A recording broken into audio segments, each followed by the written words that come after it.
시청자 여러분, 한 주 동안 잘 지내셨죠? 신율입니다. 이해랍니다. 요새 비가 심상치가 않습니다. 네. 근데 특히 비 내리는 것이 그냥이 아니라 이 새벽 이런 시간대 집중되는 경우가 많아서 더 위험한 것 같은데요. 제가 항상 하는 얘기가 있습니다. 뭐냐면 비정상이 정상이 되는 순간부터는 이것이 예외다 비정상이다라는 얘기를 할 것이 아니라 거기에 대한 대비를 철저히 하는 게 가장 합리적인 선택이라고 생각이 듭니다. 그런데 비정상적인 것이 정상이 된 곳이 또 있습니다. 이 기후만이 아니에요. 어디죠? 어딜까요? 여러분 한번 맞춰보십시오. 예, 네. 바로 정치입니다. 이 정치라는 것이 사실 점점 비정상적인 것들이 정상적인 것처럼 보이게 되는 그런 것들이 많은데요. 이럴 때일수록 우리가 필요한 게 뭐냐면 객관적이고 관조적이고 합리적 관점에서 정치를 바라보는 겁니다. 그러기 위해선 더욱더 많은 젊은 정치인들의 시선이 필요할 겁니다. 오늘은 그 중에 한 분을 모시고 그분의 시선은 어떤지 생각해보는 겁니다. 네, 여러 합리적인 시선 오늘도 말씀 주시길 기대해 볼게요. 오랜만에 뵈니 더 반갑네요. 개혁신당 천하람 원내대표와 함께하도록 하겠습니다. 안녕하세요. 안녕하세요. 안녕하십니까. 네. 예.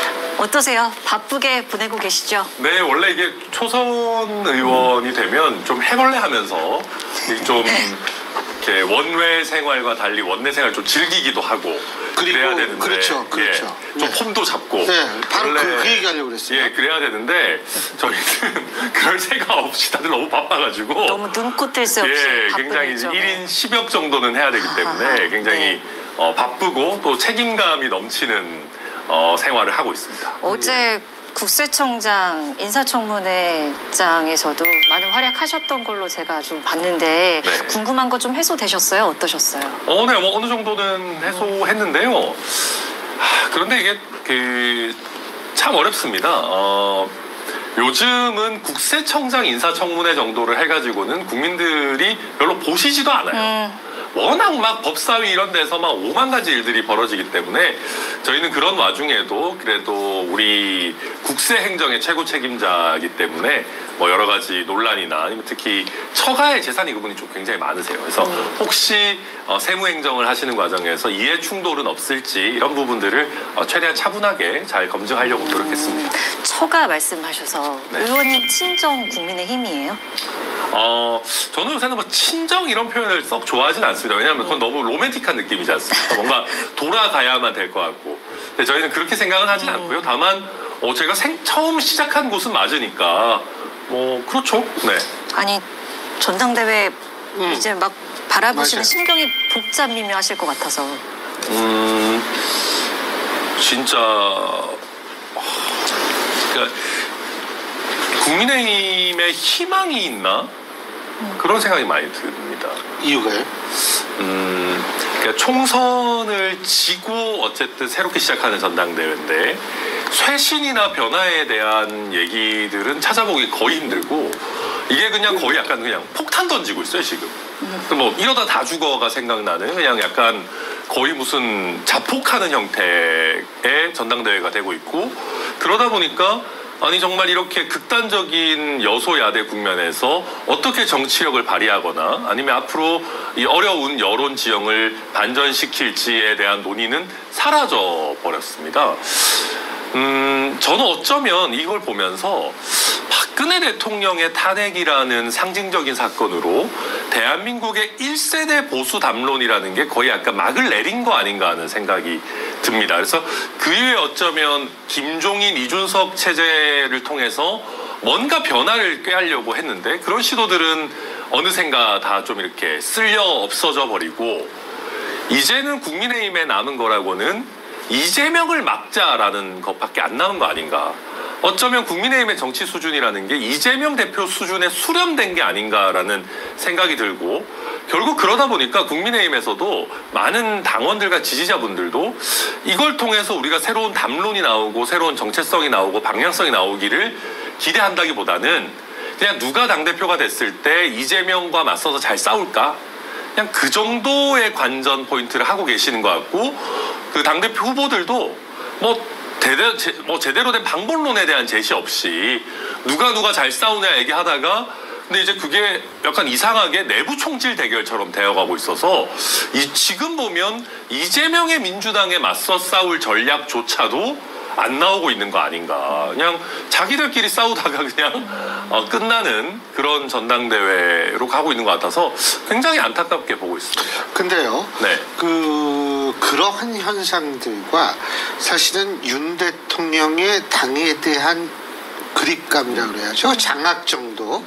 이러한 것들하고 일정 부분 관계가 있지 않을까라는 생각을 할 수도 있을 것 같고 둘째, 그런 의미에서 친윤들이 이번 국민의힘 전당대회에 어느 정도 영향을 미칠 수 있을 거라고 봅니까?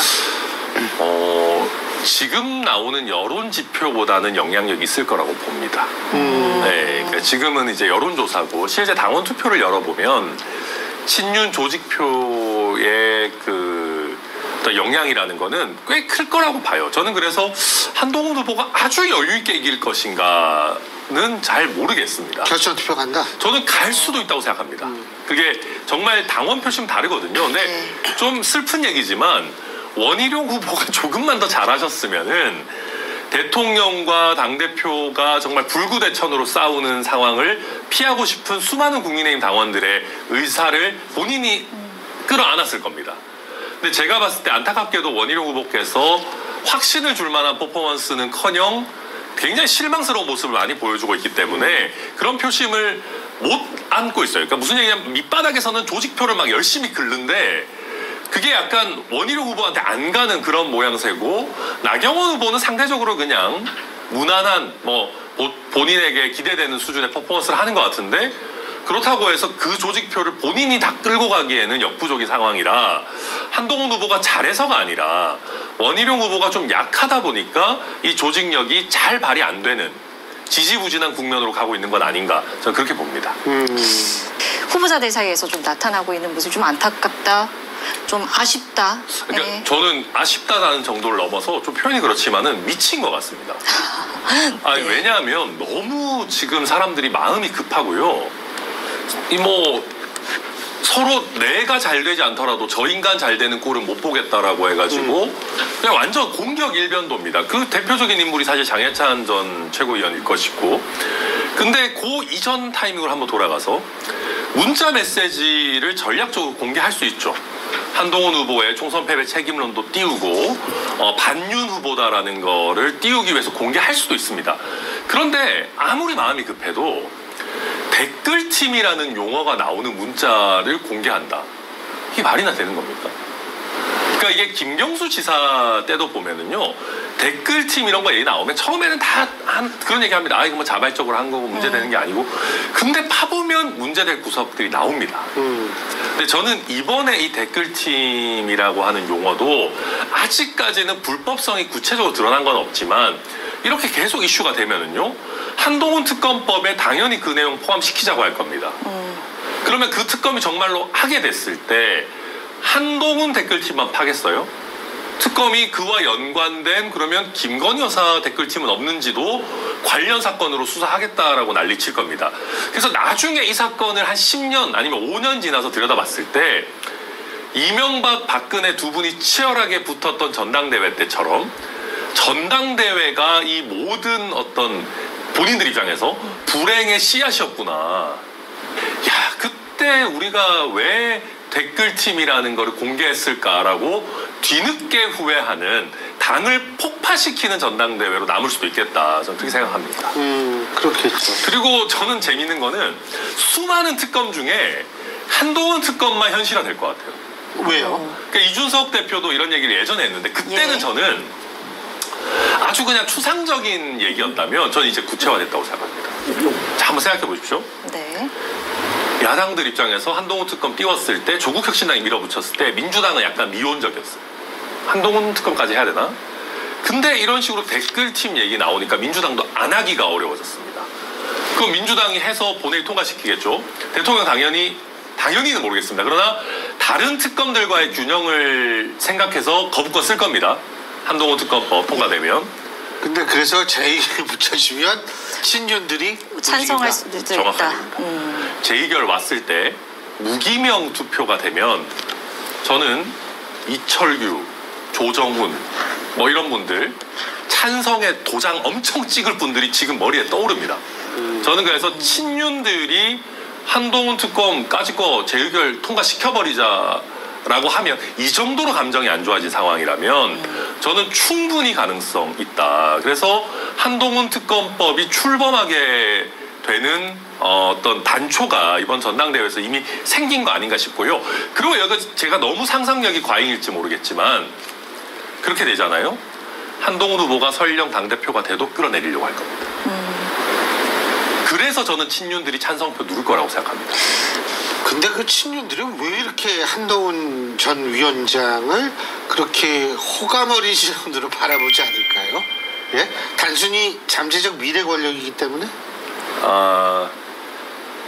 일단 여러 가지가 있죠. 첫째는 결국은 공천에서의 권력 갈등을 겪으면서 그분들과 틀어지게 된 부분들이 있습니다. 여러 이야기들이 있죠. 뭐 비례대표 명단과 관련한 얘기들 아니면 뭐 지역구 뭐 장해찬 전 최고위원의 어떤 공천 취소 부분도 있을 것이고 여러 어떤 논란들이 있었습니다. 또 대통령실 측근의 강남 공천 불발이라든지 여러 부분들 겪으면서 한동훈이라고 하는 인물이 우리 말을 잘 듣지 않는구나 라고 하는 현실적인 이유가 있을 것이고요.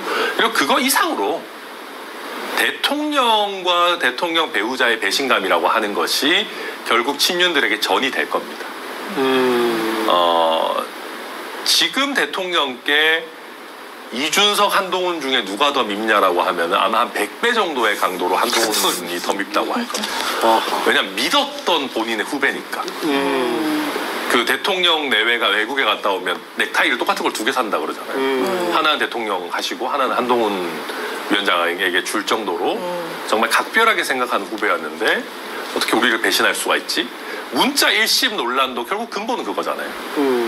우리가 믿고 함께 정말 했던 사람이 어떻게 내 문자도 씹을 수가 있지? 그런 감정적인 것들이 결국은 한동훈과는 절대 같이 못 간다. 윤 대통령과 한동훈은 불구대천이다라는 큰 방침이 세워져 있고 친윤들도 그 안에서 움직인다. 저는 그렇게 봅니다. 그러면 가정입니다만 한동훈 위원장이 대표되면 잘할까요? 왜냐하면 뭐 이제 당정 관계라든지 그 입장에서 잘할 어떻게 리가 보세요? 없죠. 저는 한동훈 위원장이 국민의힘 대표가 되면 진짜 당이 망할 거라고 생각합니다. 흔들릴 수밖에 없어요. 흔들릴 수밖에 없습니다. 왜냐하면 대통령의 임기가 지금 이 정도로 남아있는 상황에서 대통령과 어떤 관계 설정할 겁니까? 근데 좀 왜 그러냐면요. 한동훈 후보는 이미 대통령의 눈밖에 났습니다. 그런데 우리가 윤석열 대통령을 잘 알지만 한 번 눈밖에 난 사람을 다시 잘 받아들이지 않으시는 분입니다. 그럼 대통령의 다시 그 신뢰를 회복하려면 진짜 표현은 그렇지만 완전 복종을 해야 될 겁니다. 그런데 대중정당을 이끌고 가는 당대표 입장에서 100가지가 같아도 한두 가지는 다를 수밖에 없습니다. 대통령하고 입장이. 근데 대통령은 그걸 용납을 못 하실 거예요. 그러면 계속해서 파열음이 날 수밖에 없을 것이고 그러면 아까 제가 예를 들었던 한동훈 특검법의 통과와 특검 출범은 극단적인 어떤 방법론이 되겠지만은 그런 것들이 아니라도 친윤들의 한동훈 흔들기는 계속적으로 일어날 것이고 한동훈 후보는 그리고 그것을 그런 상황에서 본인이 어떤 대외적인 아젠다나 정책을 던져서 이슈를 전환해내는 내공이나 어떤 정치적인 컨텐츠가 없어 보여요. 원래 정치인이 자기 능력의 200% 300%가 나올 때가 선거 때 아닙니까? 선거 때 못하는 걸 평시에 할 수 있을 리가 없습니다. 근데 지금 전당대회 때도 한동훈 후보가 사실 뭔가 어떤 새로운 컨텐츠를 제대로 세일즈하는 거 잘 안 나오거든요. 그러니까 그러다 보면 결국은 본인이 컨텐츠도 잘 안 나오고 세력은 계속 흔들리고 대통령과 끝없이 부딪히고 이거는 당이 남아나겠습니다.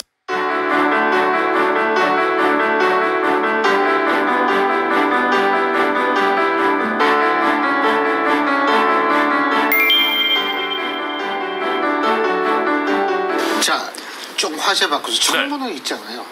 네? 그 대통령 탄핵 청원에 대한 청문회. 천하람 의원께서는 천하람 원내대표도 법조인 출신이니까 네. 법적으로 문제가 없다고 보세요? 국회 청원법을 보면 6조인가에 뭐냐면 수사나 조사가 진행되고 있는 사안에 대해서는 국회 청원이 올라온다 하더라도 기각될 수 있다라고 규정이 되어 있는데 어떻게 보세요?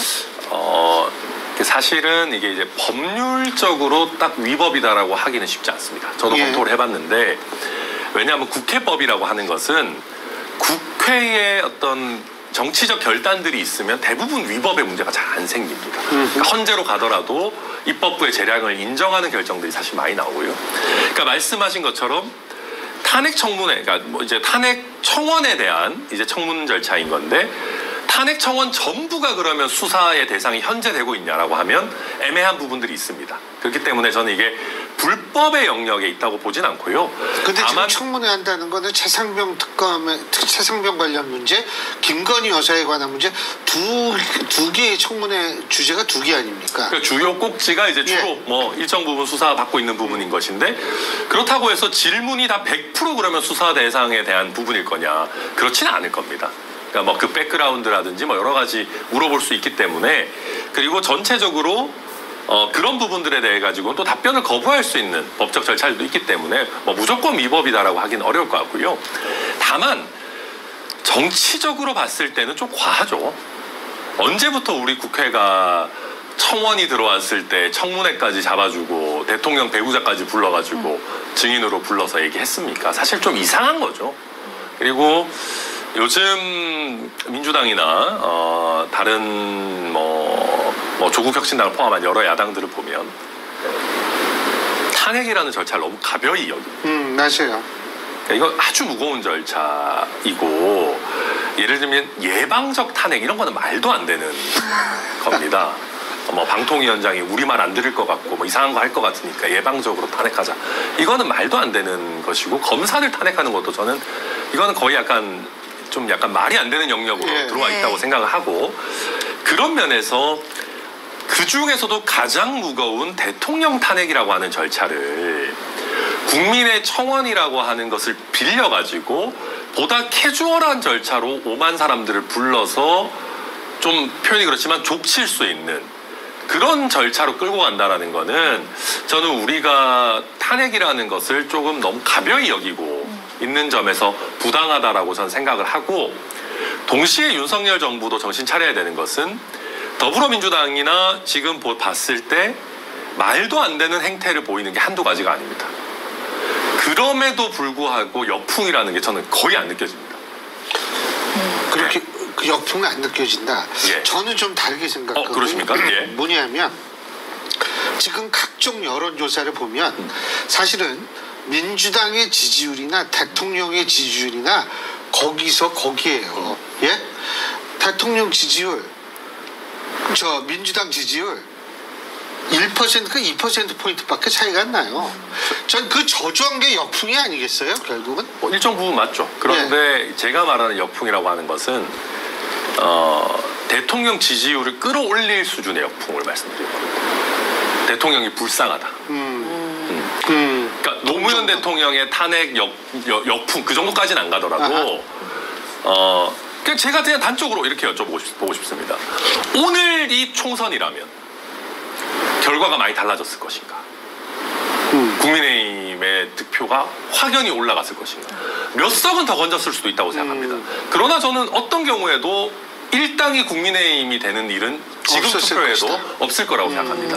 그리고 대통령 지지율도 지금 반등하고 있다라고 하기는 굉장히 지지부진한 국면입니다.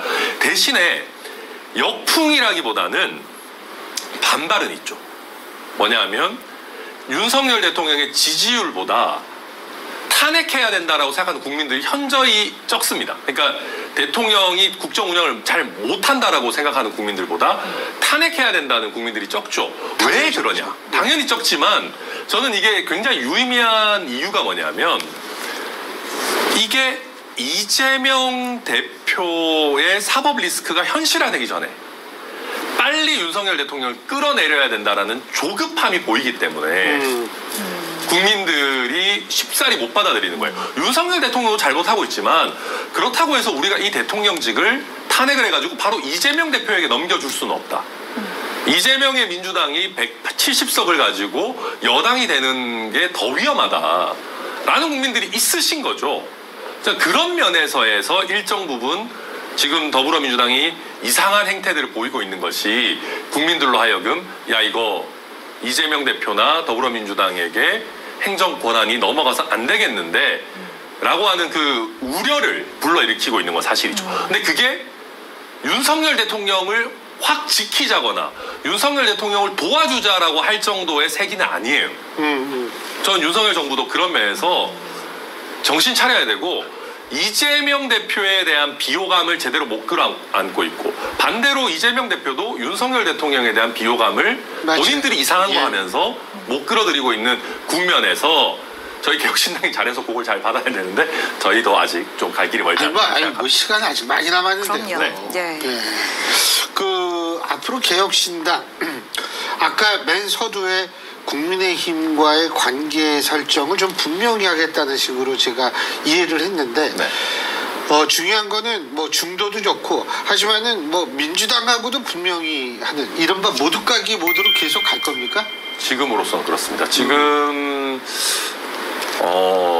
저희가 보면 물론 대한민국 선거제도나 이런 부분들이 있어서 프랑스식의 어떤 앙마르슈 같은 지금의 르네상스죠.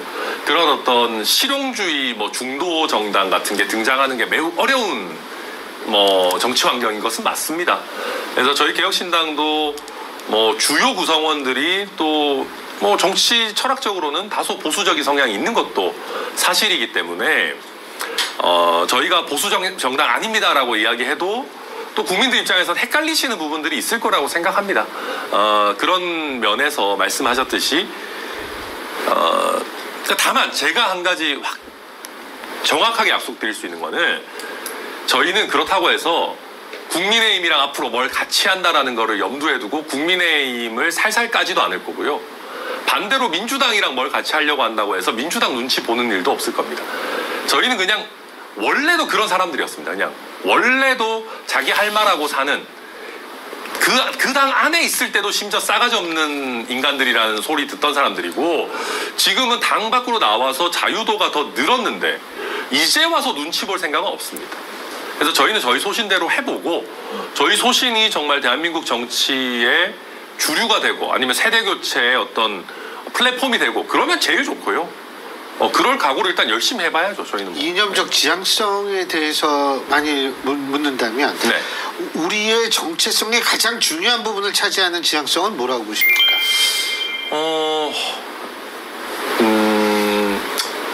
저희의 지향성에서 가장 중요한 부분은 실용적인 주류적 경제관념일까요? 좀 약간 이상한데 저희 그래도 말씀을 드리자면은 저희는 극단에 치우치지 않으면서 대한민국 사회의 특히 주류적 경제정책 같은 면에 있어서 잘 따라가는 정당입니다.